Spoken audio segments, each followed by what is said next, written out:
Rajshree soul से सारे updates पाने के लिए बेल आइकन दबाइए।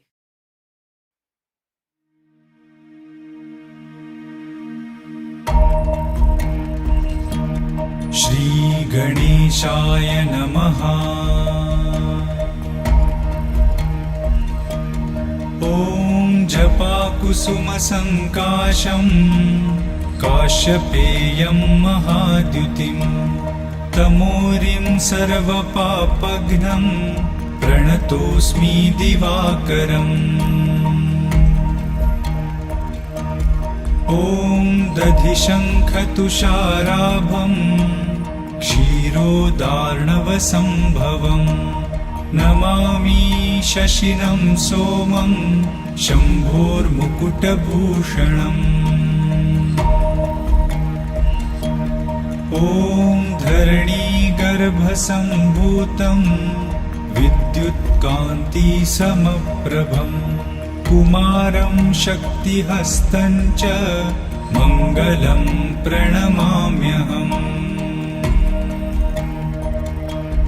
ॐ प्रियङ्गुकलिकाश्यामं रूपेण प्रतिमं बुधं सौम्यं सौम्यगुणोपेतं तं बुधं प्रणमाम्यहम्।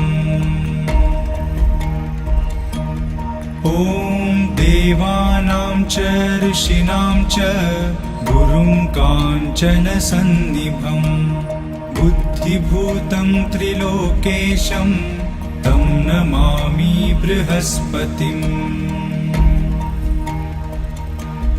ॐ हिमकुन्दमृणालाभं दैत्यानां परमं गुरुं सर्वशास्त्रप्रवक्तारं भार्गवं प्रणमाम्यहम्।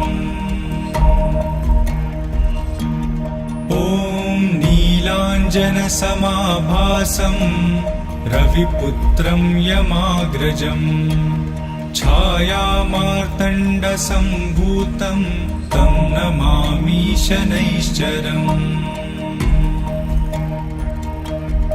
ॐ अर्धकायं महावीर्यं चन्द्रादित्यविमर्दनं सिंहिकागर्भसम्भूतं तं राहुं प्रणमाम्यहम्। ॐ पलाशपुष्पसङ्काशं तारकाग्रहमस्तकं रौद्रं रौद्रात्मकं घोरं तं केतुं प्रणमाम्यहम्।